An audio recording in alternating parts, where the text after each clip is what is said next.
Christmas Eve. My father said 5 words that ended my life: "Get out, Jerome." By New Year's Day, everything he thought he'd taken was coming back. But not how he'd expect. Some betrayals don't end in forgiveness. The dining room smelled like roasted turkey and lies. Christmas lights blinked on the tree my mother had spent hours decorating. Presents underneath, wrapped in gold and silver. None with my name. My father stood at the head of the table. Stone-faced. My mother stared at her plate.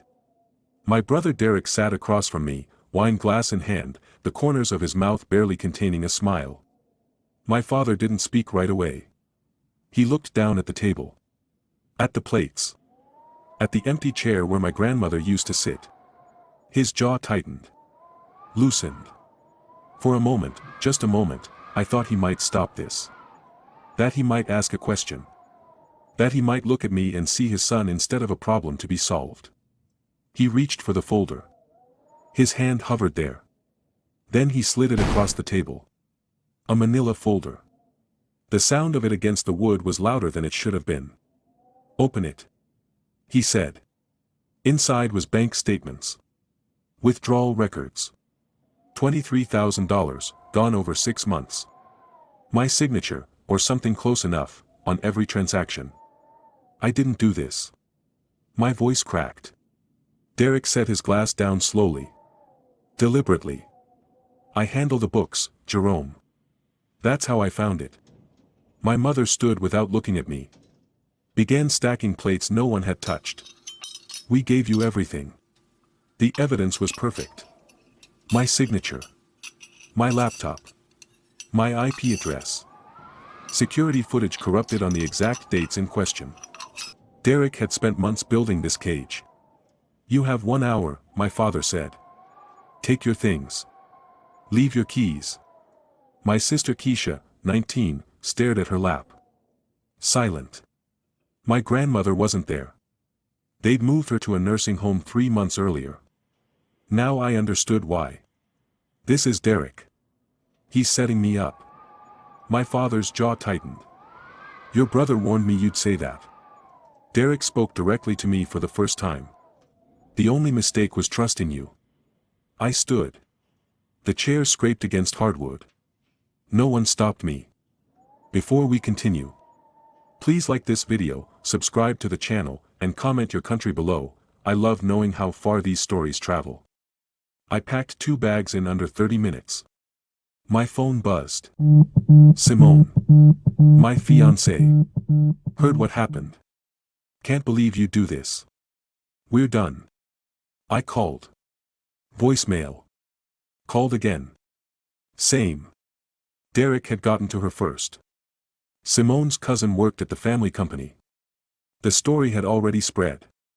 No family. No fiancé. No job. $300 in my account. Christmas night. Motel 6, off Highway 85. The heater rattled. Through paper-thin walls, someone watched It's a Wonderful Life. I opened my laptop and went through the statements again. The forgeries were professional. Derek had access to everything: my passwords, my biometric data, my work schedule. He knew when I'd be in meetings. When I wouldn't notice. Then it hit me. 6 months ago, my father announced his retirement. The company, Jerome and Sons Construction, would need new leadership. I'd assumed Derek and I would run it together. But Dad started talking about me taking the lead. Fresh energy. New ideas. That's when Derek changed. Small things at first. Going quiet during my presentations. Correcting me in front of clients. He didn't want me out of the company. He wanted me erased. 3 days later. Every job application asked for references. No one called back. When I finally reached an HR manager, she didn't sugarcoat it. "Mr. Wallace, there's a flag on your record. Internal theft investigation.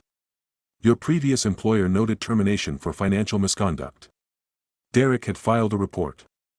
Not enough to prosecute. Just enough to poison every well. By New Year's Eve, I had $70 left. I tried visiting my grandmother at the nursing home. The staff stopped me at the desk. Family request. No visitation allowed. I sat in my car in their parking lot and finally let it hit me. All of it. That night, I scrolled through my contacts. Most hadn't responded to my messages. A few sent polite condolences before going silent. At the bottom of the list, Marcus Chen. We'd served together. 6 years in the army. 2 tours overseas.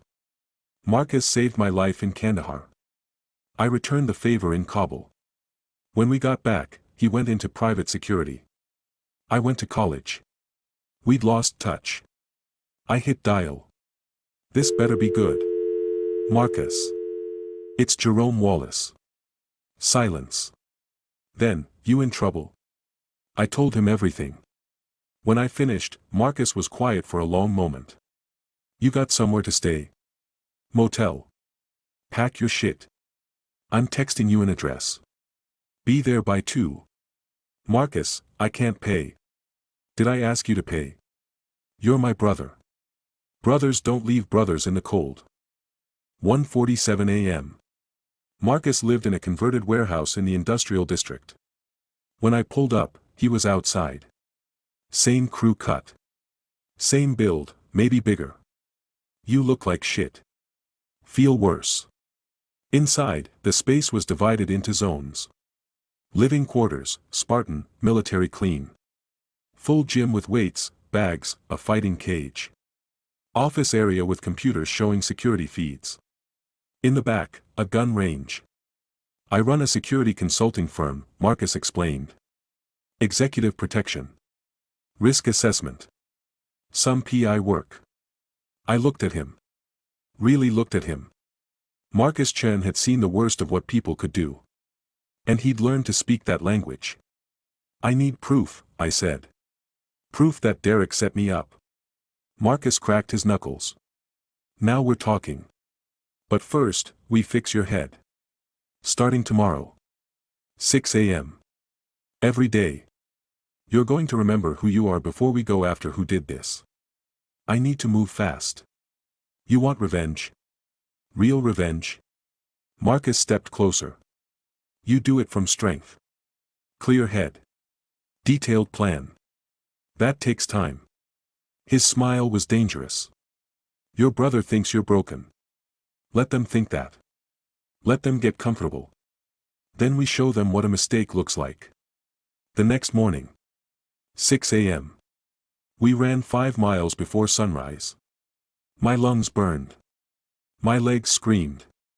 I wanted to quit at mile 2. Marcus ran beside me, not even breathing hard.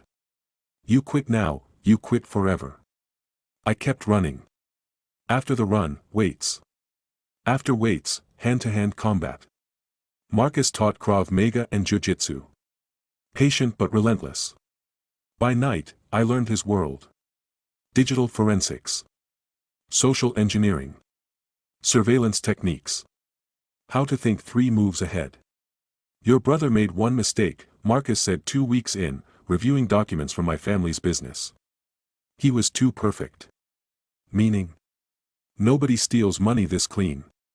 There's always a trail. Something. The fact that everything points to you and nothing points to him. That's the tell. So how do we prove it?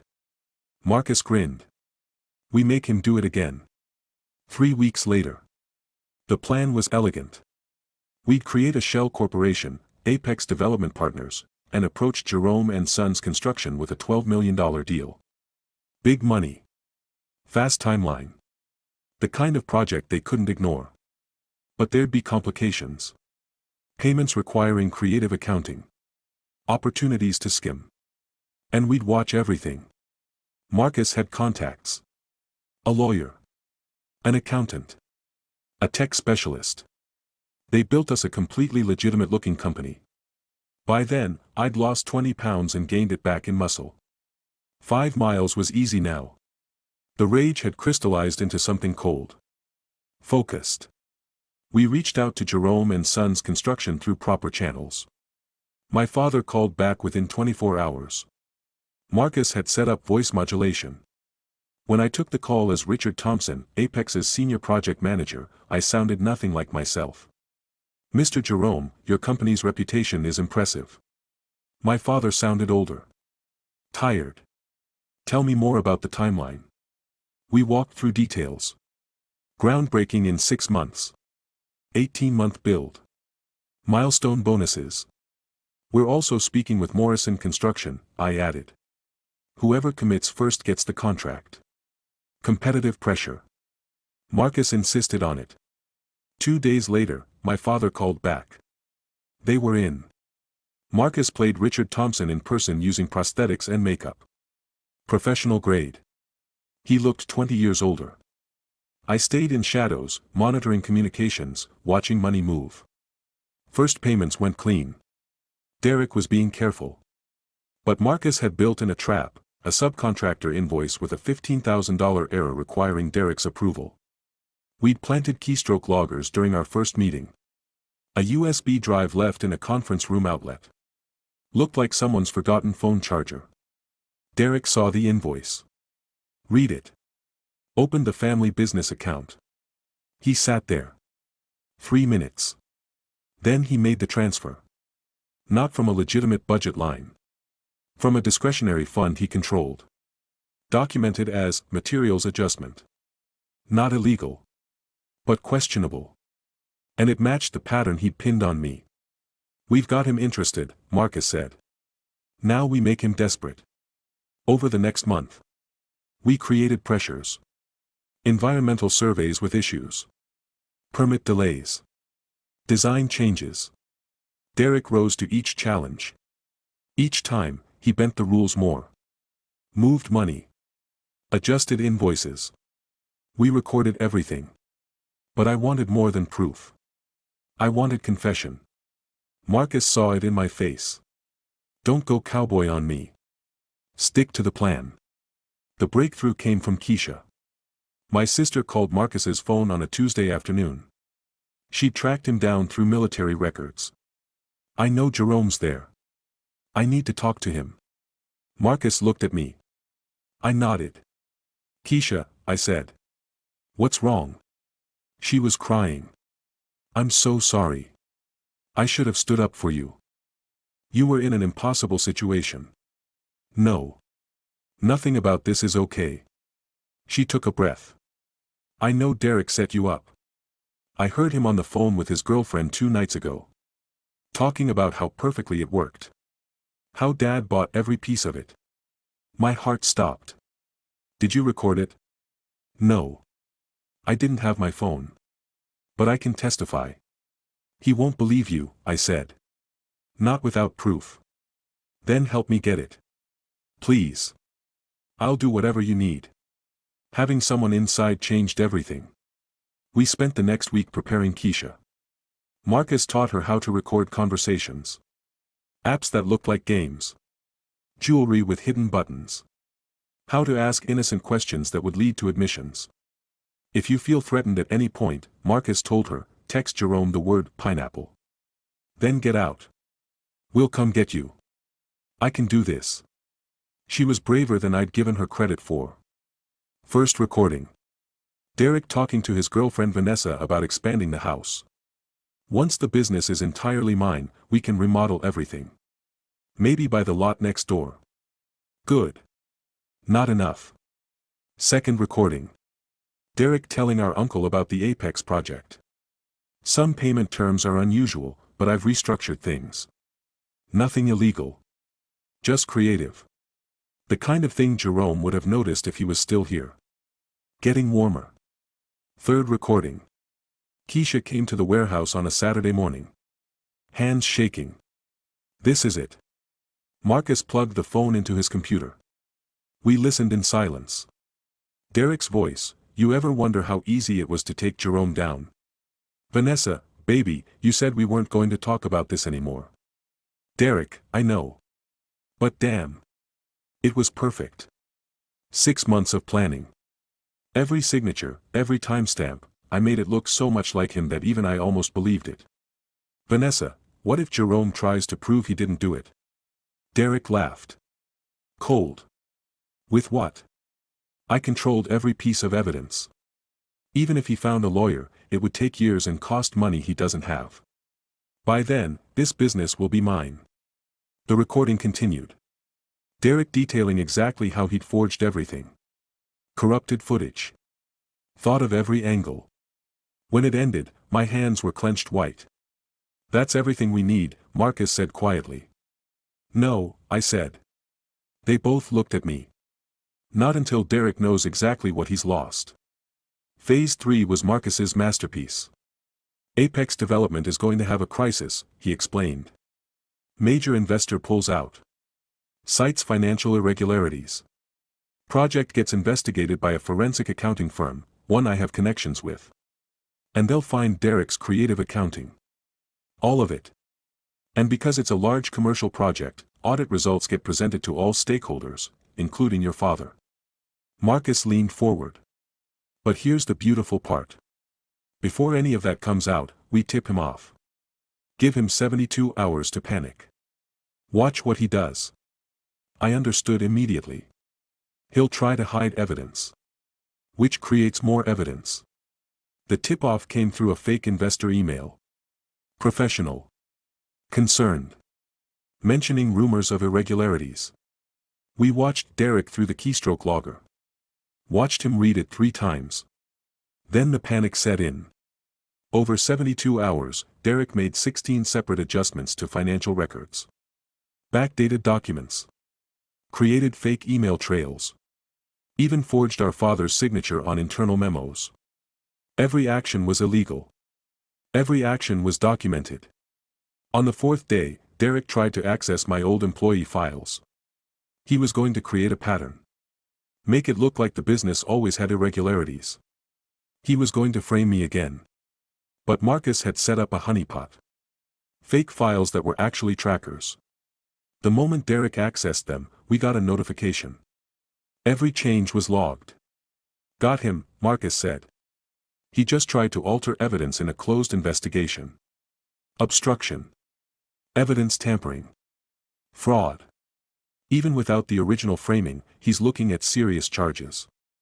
Is it enough? Marcus looked at me. More than enough. We could take this to the DA right now. But I think you want him to suffer first. I nodded slowly. I want him to know it's coming. The forensic audit was announced officially. Results in 10 business days. We watched Derek receive the news. Watched him close his office door. Watched him put his head in his hands. Keisha reported Derek wasn't sleeping. Snapping at people. Drinking consistently. The confidence had cracked. Dad's starting to notice, Keisha said. Yesterday he asked Derek if everything was okay. The dominoes were falling. Day 7. Marcus arranged a meeting with my father. We didn't tell him I'd be there. Standard corporate consultation between Richard Thompson from Apex Development and Mr. Jerome Sr. My father arrived at the downtown office we'd rented. He looked older. Grayer. Tired. Marcus greeted him as Richard Thompson. They talked. Then Marcus got serious. There are irregularities in the financial handling of the Apex project. Unauthorized fund transfers. Backdated documents. The kind of creative accounting that suggests deliberate fraud. Dad's face went pale. What are you suggesting? That someone in your organization has been engaged in financial misconduct. And the evidence points to your CFO. Derek is my son. I know. Marcus slid a folder across. These are preliminary findings. But there's something else you should know. He pressed a button. Derek's confession filled the room. When it ended, my father looked up with devastation in his eyes. Who are you? Marcus removed the prosthetics. My name is Marcus Chen. I'm a friend of Jerome's. Your real son. The one you threw away on Christmas Eve. The door opened. I walked in. My father stood. Opened his mouth. No words came. Hi, Dad, I said. We sat there for an hour. I told him everything. Marcus showed the evidence, recordings, financial documents, Derek's pattern of fraud. My father aged 10 years. I threw you out, he said finally. Voice hollow. I called you a thief. Yes. And you were innocent. Yes. He put his face in his hands. God forgive me. Derek is your son too, I said. What are you going to do? What do you want me to do? I want you to turn him in. I want him to face consequences. My father nodded slowly. And if I do this, will you come home? I don't know if I can. I understand. He stood. Moved like he wanted to hug me, then stopped. The distance between us was more than physical. I hope someday you can forgive me. He left with the evidence. Wednesday morning. Derek was arrested at the family business office. 2 detectives. 3 squad cars. Forensic accountant from the DA's office. They walked him out in handcuffs while employees watched. Fraud. Embezzlement. Obstruction of justice. Evidence tampering. Identity theft. My father called that afternoon. It's done. July. 7 months later. Derek's plea deal went through. 12 years. Eligible for parole after 8. At sentencing, the judge looked at Derek. You didn't just steal money. You stole your brother's reputation, his career, his family, his peace of mind. Perhaps prison will give you time to reflect on what you destroyed. Derek was led away in shackles. He looked at me once. I felt nothing. He was a problem that had been solved. 2 years later. Chen and Wallace Security Consulting. 15 employees. 3 offices. Reputation for solving impossible cases. Keisha ran operations. My parents retired to Florida. Called weekly. I started dating again. Learning to trust. Derek was 3 years into his sentence. We exchanged letters occasionally. I visited once. November. 1 year after he destroyed my life. He looked smaller in the prison jumpsuit. Scar above his left eye from a fight. We sat across from each other. Separated by plexiglass. Why did you come? Closure. He leaned back. You were always better than me. At everything. Dad loved you more. When he started talking about you running the business, the one thing I thought I'd have, I couldn't let you have that too. So you destroyed me instead. I wanted to win. Just once. How's that working out? He laughed bitterly. I've got 8 years to think about it. I don't forgive you, I said. Not yet. Maybe not ever. But I don't hate you anymore. You're just someone who hurt me. Someone I used to know. That's probably fair. I never went back. Present day. One morning, I woke up in my apartment downtown. Made coffee. Checked email. My phone buzzed. Marcus. Client meeting at 10. Big case. Bring your A game. I texted back, when don't I? His response, this is who you were meant to be. I looked around my apartment. Thought about the man thrown out on Christmas Eve. That man was gone. In his place was someone stronger. Someone who'd learned that the worst thing wasn't losing everything, it was losing yourself in the process. I hadn't lost myself. I'd found a better version. On my desk sat a framed photo. Me, Marcus, and Keisha at our 3rd office opening. Celebrating something we'd built with our own hands. On Christmas Eve, my family kicked me out over money. By New Year's Day, karma came knocking. But the real victory wasn't Derek in prison or my family's apologies. The real victory was standing here. Whole. Ready to face the world on my own terms. I didn't get revenge to feel powerful. I got it to end the chapter they started. Was the outcome justified? What would you have done differently? Drop your thoughts in the comments. Tell me your country. I love knowing how far these stories reach. Share this with someone who needs to hear it. Someone going through their own exile. Someone who thinks they're too broken to rebuild.